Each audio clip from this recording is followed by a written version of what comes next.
નમસ્કાર મિત્રો, હું ડૉક્ટર મહાવીરાસ મારી યુટ્યુબ ચેનલમાં આપનું સ્વાગત કરું છું। આજે આપણે બાળકોને ખૂબ પરેશાન કરતી એક સમસ્યા કૃમિ, જેને સ્ટમક વર્મ કહેવામાં આવે છે, એની વિશે વાતો કરીશું। મિત્રો, ખાસ કરીને જે આ કૃમિની તકલીફ છે નાના બાળકોમાં વધારે જોવા મળે છે, મોટાને પણ આ થઈ શકે છે, પરંતુ બાળકોમાં ઘણી વખત જટિલ સમસ્યા પણ ઉત્પન્ન કરે છે। તો આવો જાણીએ કે કૃમિ થવાના શા કારણ હોય છે અને હોમિયોપેથીમાં એના શું ઉપચાર હોય છે, એની સાથે એના લક્ષણો વિશે પણ જાણીશું। તો આવો શરૂ કરીએ।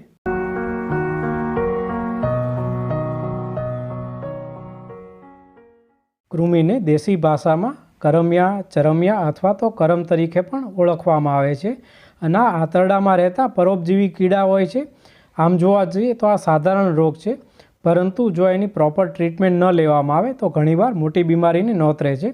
મોસ્ટલી આ બાળકોમાં વધારે જોવા મળે છે, પરંતુ મોટામાં પણ આ રોગ થઈ શકે છે।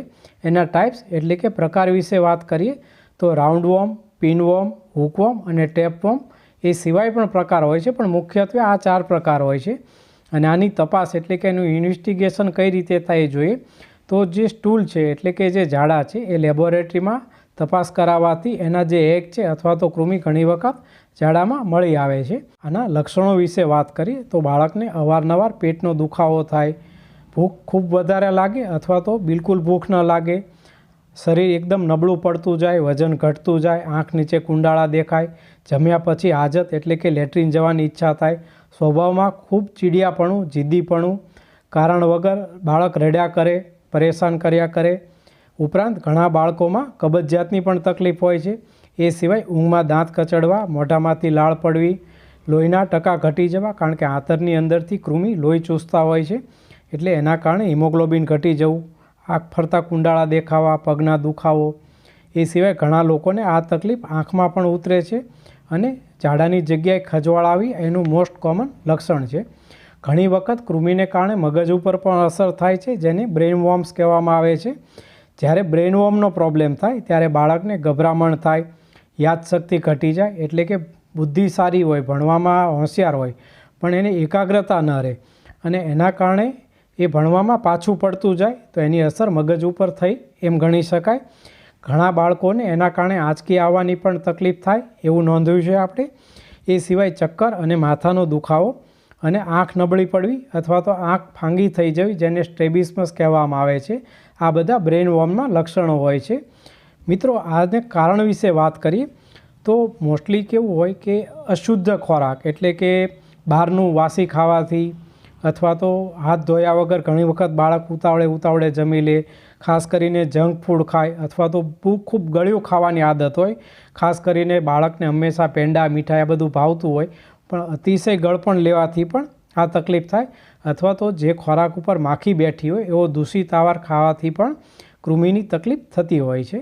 મિત્રો, કૃમિની તકલીફની હોમિયોપેથિક દવાઓ વિશે વાત કરીએ તો કૃમિના દર્દીઓ માટે હોમિયોપેથિક દવાઓ વરદાનરૂપ છે।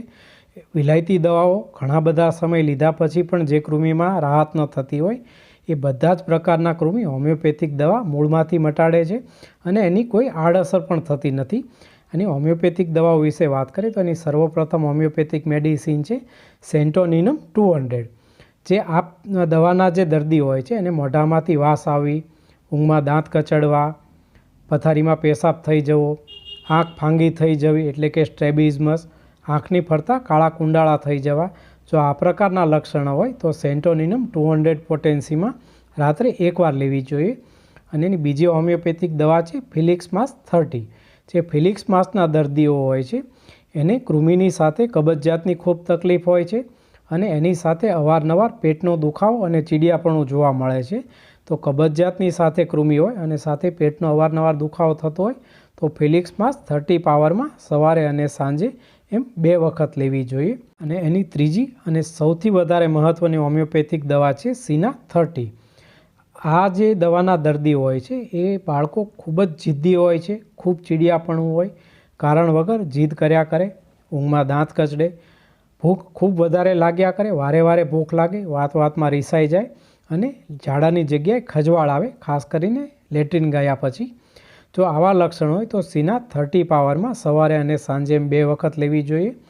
અને એની 4th હોમિયોપેથિક મેડિસિન છે ટ્યુક્રિયમ M30, જે ટ્યુક્રિયમના પેશન્ટ હોય છે એને ઝાડાની જગ્યાએ ખજવાળ તો આવે, પણ સાથે નાકની અંદર ખૂબ ખજવાળ આવે અને એની સાથે રાત્રે રેસ્ટલેસનેસ, એટલે કે રાત્રે બાળક છે ઊંઘમાં વારે વારે પડખા ફેરવે, રાત્રે ખાસ કરીને સૂવે નહીં અને ચીડિયાપણું રાત્રે વધી જતું હોય, સાથે નાકમાં ખજવાળ આવવાના લક્ષણો દેખાય, તો ટ્યુક્રિયમ M30 પાવરમાં સવારે ને સાંજે 2 વખત લેવી જોઈએ.